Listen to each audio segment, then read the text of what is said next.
el día de hoy iniciar esta exposición con un testimonio real sobre un tema que nosotros solamente lo aprendemos por un libro, o por un expediente, o por un papel.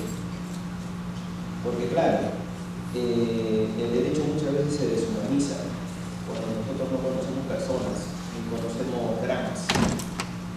Y ese es el tema que a nosotros se nos oculta. El derecho no le pertenece a los abogados, ni a los jueces, ni a los profesores de derecho. El derecho en realidad le pertenece a la gente. El derecho es de la sociedad, de todos nosotros. Busca ciertos fines para una convivencia pacífica, ordenada. No sé si nos dará la felicidad, pero por lo menos nos tiene que dar un cierto orden, una cierta pretensión de que lo que hacemos es justo y que el robo no se legaliza o se convalida. Ese orden jurídico que le pertenece a la gente y no a los abogados es lo que hoy día tenemos que analizar.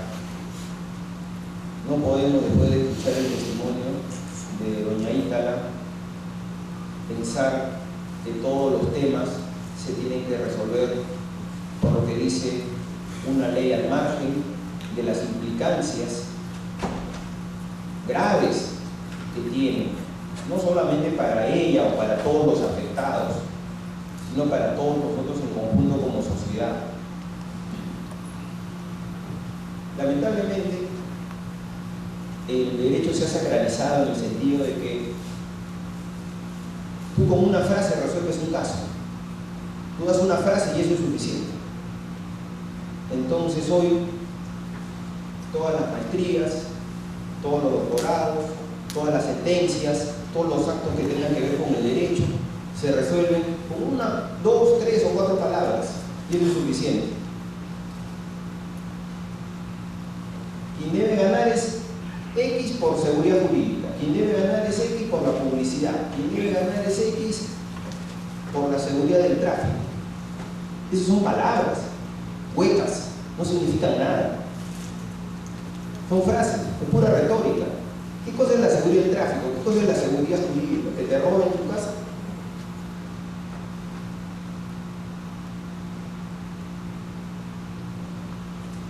Lamentablemente nosotros hemos perdido de vista lo real y nos hemos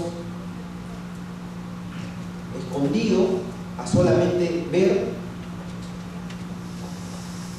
una norma, una ley o un libro. Y eso no es, ni nunca fue el derecho. Lamentablemente somos testigos en la actualidad de que el derecho ha fracasado o viene fracasando. La inseguridad ciudadana, el delito desbordado, en un alto porcentaje es responsabilidad también del derecho. El derecho no puede decir que no tiene nada que ver con el asunto de la inseguridad, que también abarca el tema de los fraudes, las estafas y las falsificaciones. El que el delito aumente de manera incesante, impune,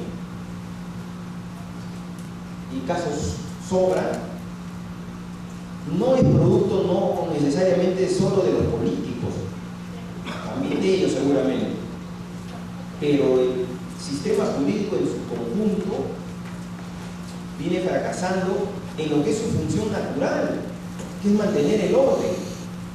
El derecho se ha creado para eso, es una técnica de control de la sociedad, así como la moral y la religión en su momento.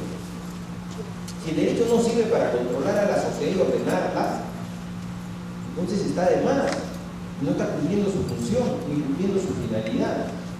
Yo tengo la idea de que el derecho siempre fracasó en el Perú, lo que pasa es que antes estaba disfrazado por la religión y por la moral, que funcionaba de alguna manera, pero con el derrumbamiento de la fe religiosa, ya no sirve el castigo de que te vas a ir al infierno para que te portes bien, ya no es suficiente.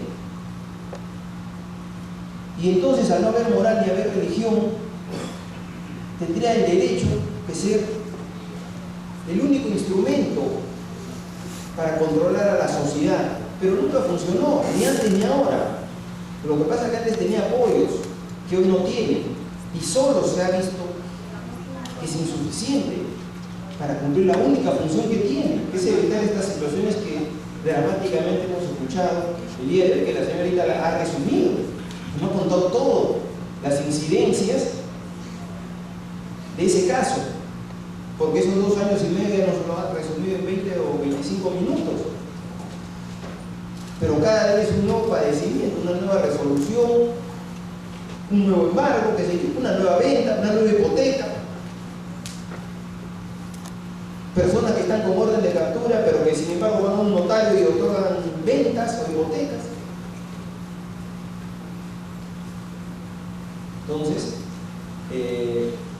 la situación es dramática y nos demuestra el fracaso, así, con todas sus palabras, del sistema jurídico, y no solo del sistema jurídico, civil, registral, notarial, sino también del penal.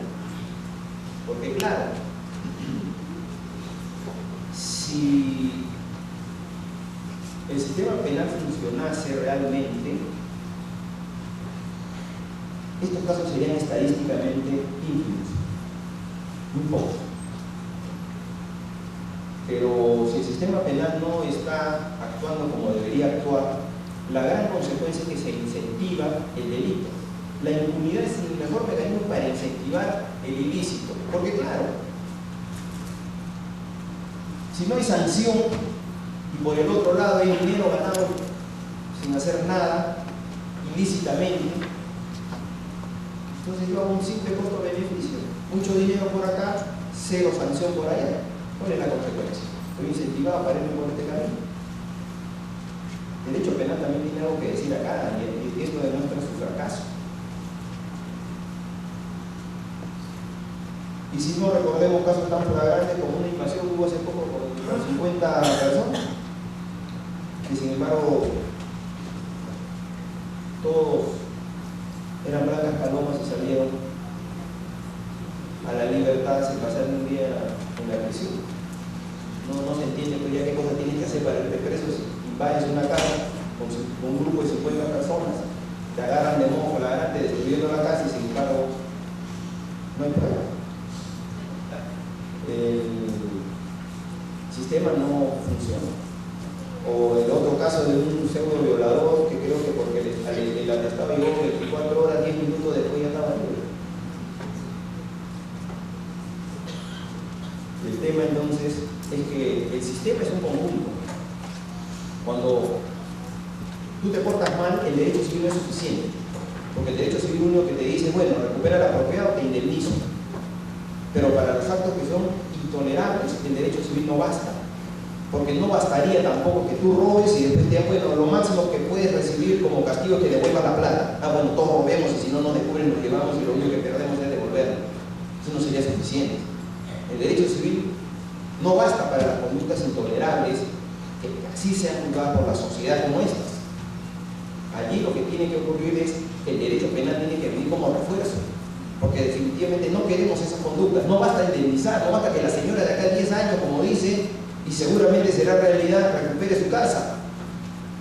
Se necesita que además se desincentive que eso ocurra luego, porque otra persona, sin la fortaleza de la señora Ítala, probablemente ya hubiera abandonado todo esto. Probablemente le hubiera regalado su casa a los delincuentes. Tal vez muchos están ya en esa situación, o tal vez ya no pueden afrontar los gastos judiciales. O pensemos, todo lo que ella nos ha narrado hoy día es gratis. No implica ningún costo, ningún sacrificio, horas de tiempo que ella misma dedica y no puede trabajar. ¿Cuántas personas tendrán que simplemente abandonar el reclamo judicial al ver que no avanza y ya no tienen fondos para solventarlo? Porque, claro, el tiempo juega a favor del delincuente, porque el tiempo no solamente lo lleva a que prescriba, sino que termina cansando al propietario. Entonces tenemos pues como reflexión de todo este problema, al margen del tema jurídico, al margen del tema legal, al margen de una ley, lo que nos queda como reflexión conclusión final es que el sistema jurídico fracasó y viene fracasando y sigue fracasando. Y ya no podemos nosotros arroparnos en que ese es un tema de los fiscales, de los jueces y de los abogados. Eso es insuficiente.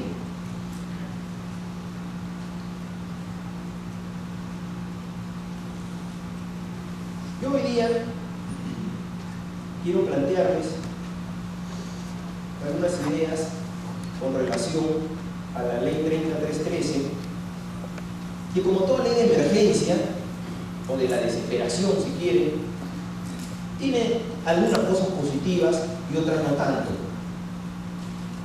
Vamos a tratar de hablar de todo para que sea un juicio equilibrado y no parcial, tanto de lo positivo como de lo negativo, pero sí quiero dejar en claro, en primer término, mi posición en contra de cualquier dogmatización sobre este tema. Acá no puede cerrarse el debate simple y sencillamente con ideas preconcebidas. Las ideas preconcebidas no son propias del derecho de arranque. Las ideas preconcebidas son propias de la religión y de los dogmas. El derecho no puede entenderse así. Acá yo no puedo venir a decir, saco mi libro de lo que dice un español, un alemán, un italiano o un boliviano, si fuese el caso, y con eso cerrar el debate. Eso no tiene ningún sentido, porque el derecho no es dogma. Y yo no sé si lo que ocurre en Alemania, donde nadie falsifica, será aplicable al Perú. Ese es el tema, que lamentablemente nos hemos acostumbrado a las leyes fotocopia. O sea que como está en otro lugar que es mejor que el nuestro y nosotros queremos ser como ese lugar, entonces agarramos su ley, la fotocopiamos y que lo apliquen los jueces del Perú que no pueden ni siquiera entenderlo.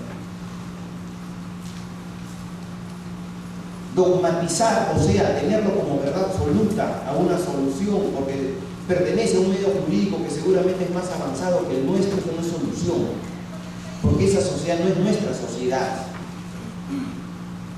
En esa sociedad yo no creo que haya una persona que por 5 soles firme un contrato para ser testaferro como hay en el Perú, porque en un país donde hay pobreza extrema no hay ciudadanía, y cuando no hay ciudadanía las personas te firman lo que sea.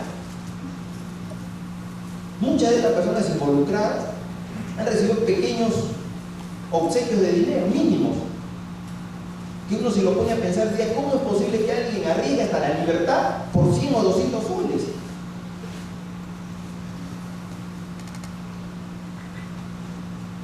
No puedo yo alegremente decir como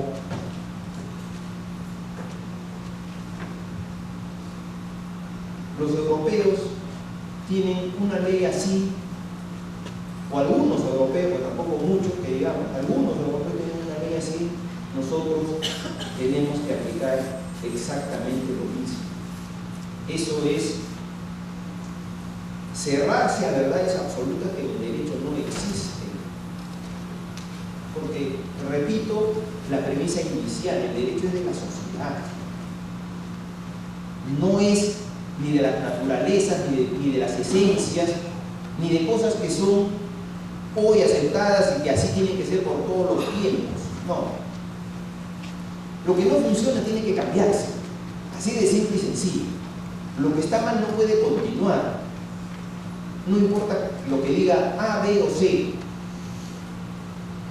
Que claro, comentan o hablan bajo su contexto. Y el derecho es contexto. El derecho no nace de manera abstracta, no está escrito en el cielo y nosotros lo sacamos y lo bajamos a la tierra. El derecho es de los hombres, de las personas que componen una sociedad determinada con sus defectos o sus virtudes. No podemos olvidar eso al juzgar una ley, porque acá lamentablemente se juzgan las leyes por lo que dice un extranjero. A nosotros, ¿qué nos importa finalmente lo que diga un extranjero cuando él seguramente conocerá su realidad y comentará bajo ella, no la nuestra. No tenemos por qué copiarlo, tenemos que hacer lo que él diga, lo que él sostenga. Nuestra realidad es muy diferente. En nuestra realidad hay fraude, en nuestra realidad hay gente que no es ciudadana, en nuestra realidad hay gente que es muy pobre, en nuestra realidad hay un derecho penal que no funciona. En esos países de derecho penal no funcionará. ¿O sí? Porque cuando el derecho penal no funciona se produce un desfase. Porque como ya les decía, yo regresarse a Lima, cuando en Lima hay 150 notarios, más 20 del Callao. Esa situación se ha repetido varias veces. Es una de las modalidades de fraude típicas. Notarios en zonas alejadas. No sé si con dolo, no sé si con culpa, pero el hecho concreto es notarios en zonas alejadas.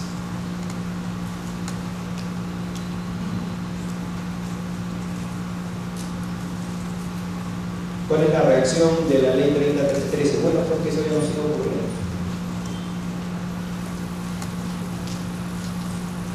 Para que los actos de disposición se realicen en el notario del lugar del inmueble. Vamos a restringir la competencia de los notarios. Eso es bueno, eso es malo. Bajo la perspectiva dogmática criticada, diría, bueno, pues eso por eso no tiene justificación. La voluntad de las personas, no aumentándose los costos de la contratación, pobrecitos los bancos, las armadas, etcétera, etcétera, etcétera. Pero eso se olvida un tema concreto, esa es nuestra situación. Si hemos llegado a ese nivel que lo merecemos, porque ahora los críticos de esa norma, ¿quiénes son? En primer término, no son los notarios. No son los que impugnan eso, no son los primeros que no están de acuerdo. Bueno, pues habría que preguntarles a ellos qué hicieron para evitar que todas esas estafas inmobiliarias se consumen. ¿Qué hicieron? ¿A quién castigaron? Salvo cuando hubo mucha prensa. Pero antes, ¿castigaron a alguien? ¿Votaron a alguien? No. Acá toda acción, en este caso omisión, genera reacción.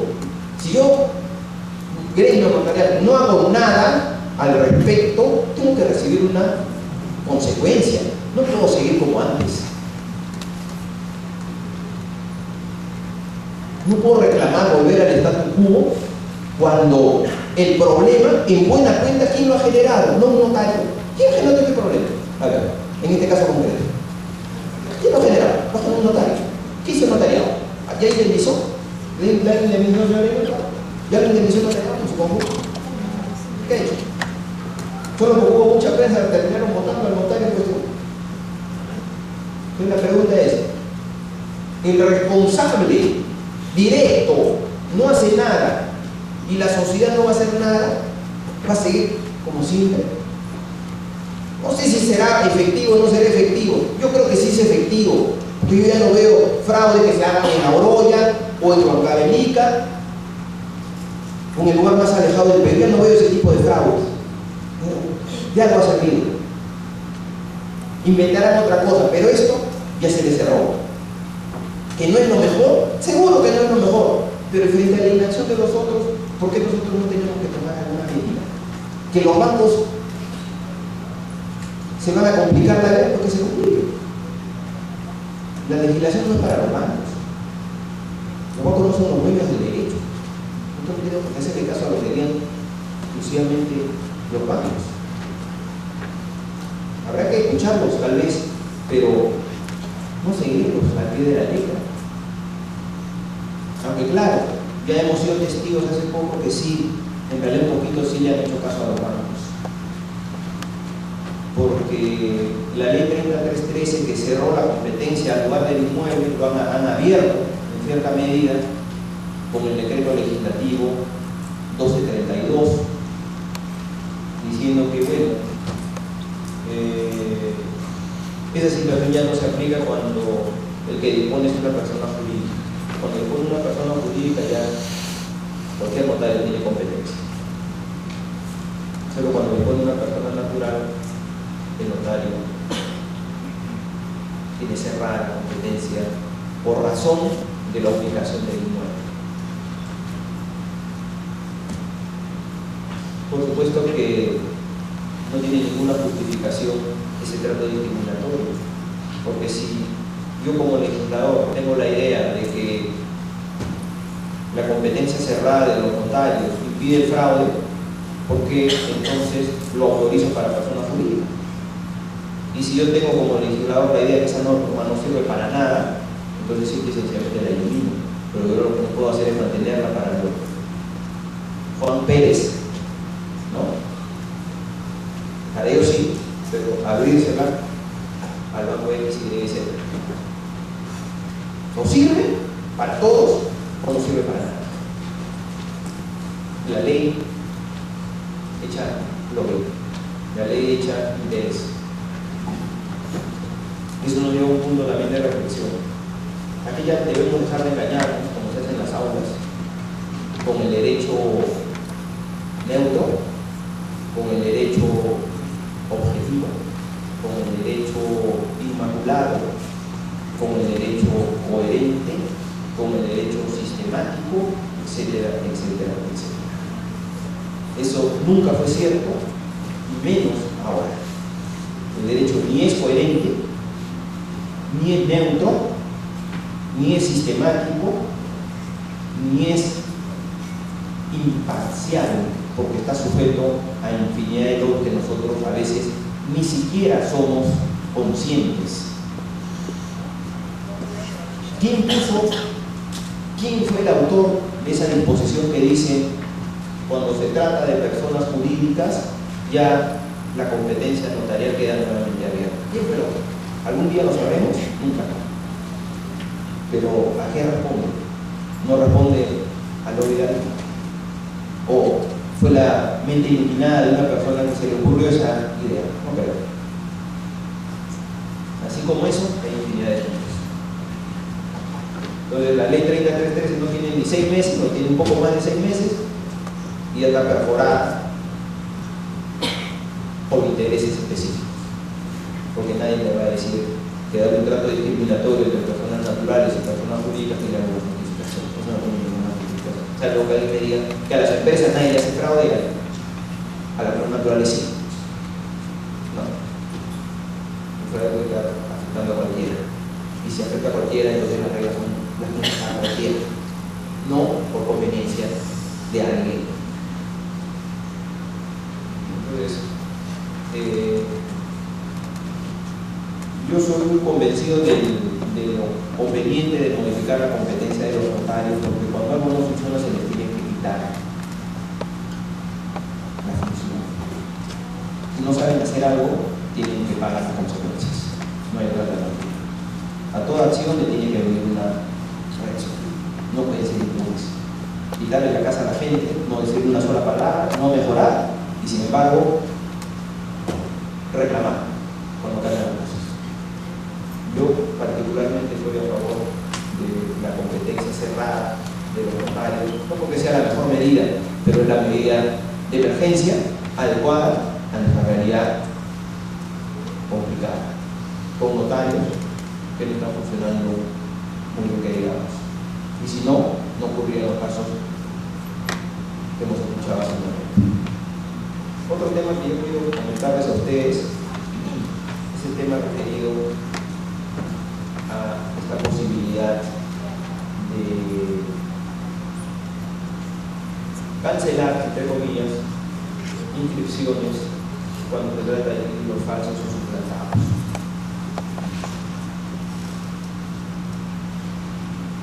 Yo ese año vengo abogando por eso, porque al margen del dogma, nuevamente regresamos a los grandes principios que dije al inicio de esta exposición. Los dogmas no pueden ser obstáculo a los cambios. El derecho, y en particular el derecho registrado, con una serie de conceptos preordenados, se ha dogmatizado hasta el nivel máximo.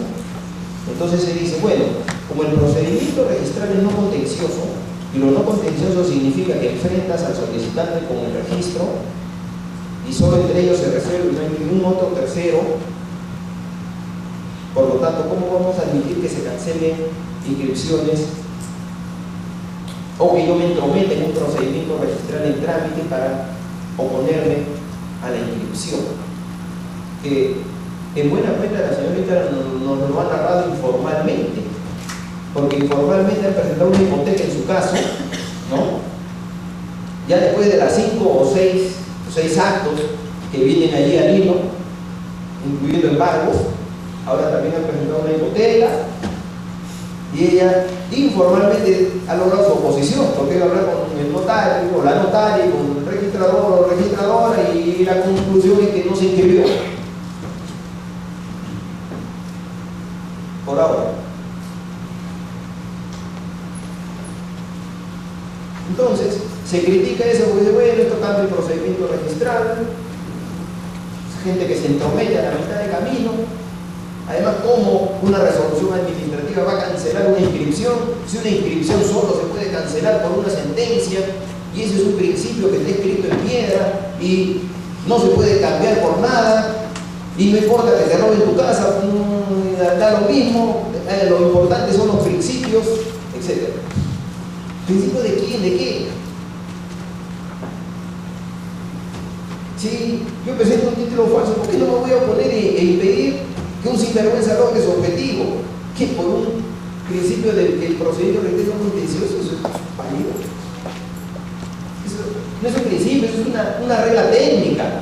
Las reglas técnicas se pueden cambiar por necesidad, por urgencia, por desesperación si quieren. ¿Por qué no me voy a oponer? ¿O quiero esperar que el delito se consuma? No. Eso no tiene ninguna objeción, o no debería tenerla.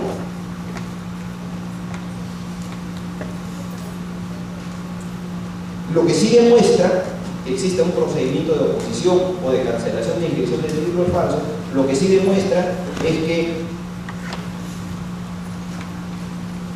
desde que tú regulas cómo anular lo falso, o cómo cancelar lo falso, o cómo poner lo falso, que lo falso sigue dando vueltas en el camino. Pero al margen de eso, tengo que, o debo tener la posibilidad de revertir, debo tener la posibilidad de impedir o cambiar lo que ya está dado.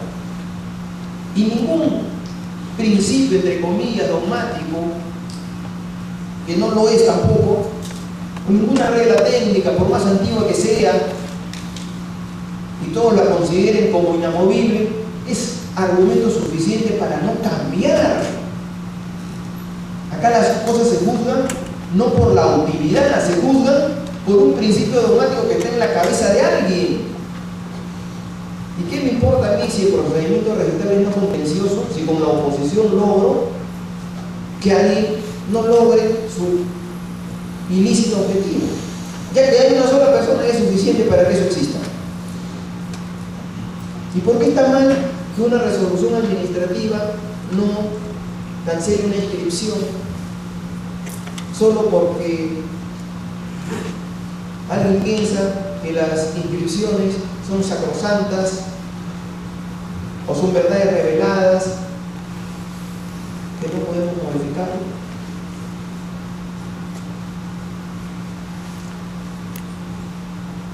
La inscripción finalmente lo que hace es reflejar un título. Si el título es falso, ¿qué está reflejando? La inscripción refleja un título, una compraventa, una sentencia. Si el título es falso, ¿a quién estoy protegiendo yo cuando digo no?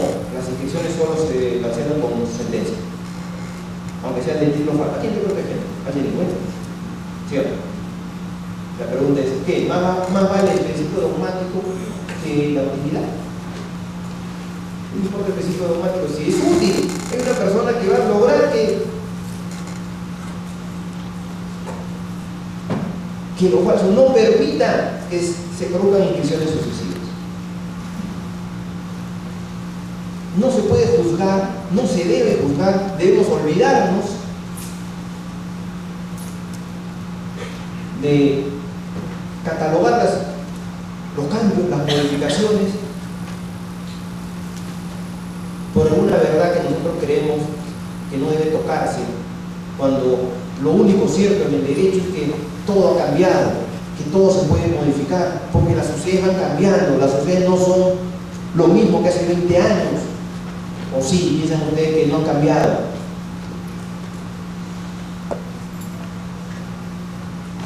Yo, por ejemplo, ya como confesión personal, no tan personal,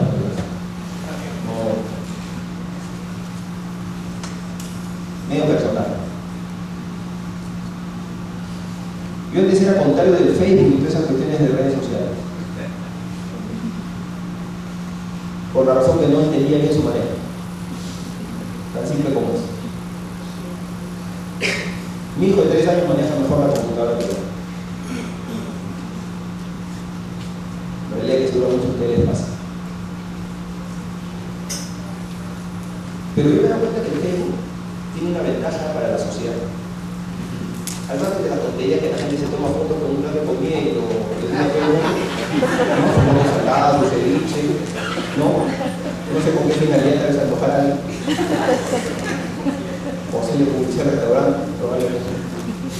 Esa parte sí mucho no la entiendo, ¿eh? Pero al margen de eso, al margen del fin, yo el Facebook le veo una utilidad que ha cambiado la sociedad, es lo siguiente, está cambiando a los jóvenes, por ejemplo. Que el Facebook te hace libre, porque tú finalmente en el Facebook puedes decir lo que te haga gana, o poner la imagen que quieras. Tú antes sin esa herramienta solamente tenías acceso con las 2 o 3 personas con las que podías dialogar en tu vida, ¿cierto? Ahora tú te puedes conectar con cualquier persona en el mundo que leerá tu opinión y si le gusta te dará un like. Pero tú tienes la libertad de decirlo ante todo el mundo, y eso hace que las personas se sientan más libres. Eso es lo positivo del Facebook, porque hoy ya sería más difícil que venga un iluminado a querernos cortar la libertad, a querernos decir qué tenemos que hacer, o cómo tenemos que conocer nuestra vida, porque la felicidad por este camino no es por eso. El Facebook te da para mí libertad. Y en pocos años la sociedad ha cambiado de esa manera.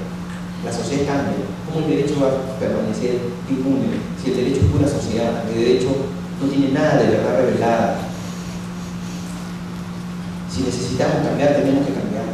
Si el procedimiento registral ya no tiene que ser totalmente no contencioso, pues tenemos que modificarlo.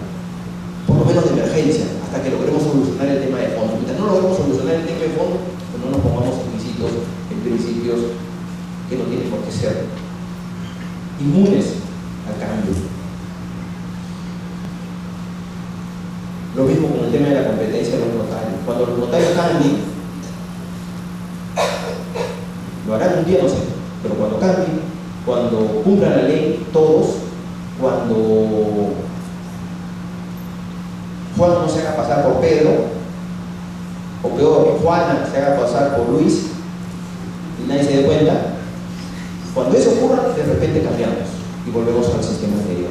Pero mientras ellos no cambien, y mientras hayamos visto y presenciado lo que hemos sido testigos en los últimos meses y años, o lo que la señora Ventana nos contó hace un momento, mientras eso no cambie radicalmente hasta el punto de que digamos eso está extirpado o será una situación estadísticamente ínfima, mientras eso no ocurra, no tengo el derecho a reclamar. No tengo el derecho a decir nada en la vida. Porque si yo genero el problema, mientras yo no lo solucione, tengo que aceptar lo que me ponga, siempre que sea con la idea de que eso ilícito no se provoca más, o por lo menos que llegue a un nivel que sea prácticamente inexistente, que hoy lamentablemente no es así. Entonces, mi opinión respecto a los dos temas planteados, oposición, cancelación de inscripciones, competencia de los notarios, circunscrita o cerrada a la ubicación del inmueble, positiva. No como la solución final o última, porque acá nada es final ni último, sino como solución de hoy, que mañana tal vez sea superada y seguramente será superada por algo mejor. Pero hoy, 2015, es lo mejor que tenemos por ahora. Entonces, no podemos renunciar al cambio por dogmas, por principios que ni siquiera son de relevancia para la sociedad misma. ¿O usted cree que la sociedad se va a perjudicar porque le digan que el procedimiento registral ya no es tan no contencioso como antes? ¿Alguien va a sufrir por eso? Un referéndum por el suicidios por no por eso, no es un tema relevante para nadie, es un tema importante, es una regla técnica para ingresar al registro, pero no pasa de eso. Y si es necesario, en alguna medida, hay que cambiarlo. Pero el tema de la cancelación de inscripciones por títulos falsos o suplantados,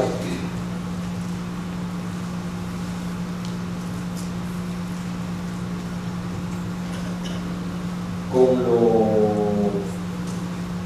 dramático que significa reconocer que nos hemos equivocado, porque claro, cuando yo cancelo eso significa que estoy en el error.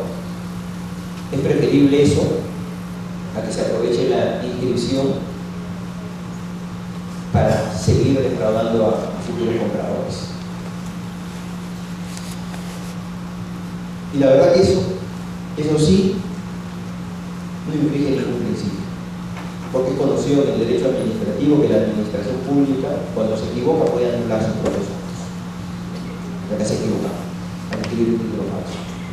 Y al equivocarse, tiene la legitimidad de corregir sin perjuicio de tener que indemnizar a que por su acto ha engañado. Es un tema diferente. Yo tengo que corregirle porque me equivoqué, pero esa equivocación le puede ocasionar el daño al externo. Bueno, ese daño hay que indemnizar. Ese daño se hay que indemnizar. Pero no quita mi potestad de contraimperio para eliminarlo del dominio jurídico. Porque lo falso es la negación del derecho. Lo falso significa que ahí no hay nada.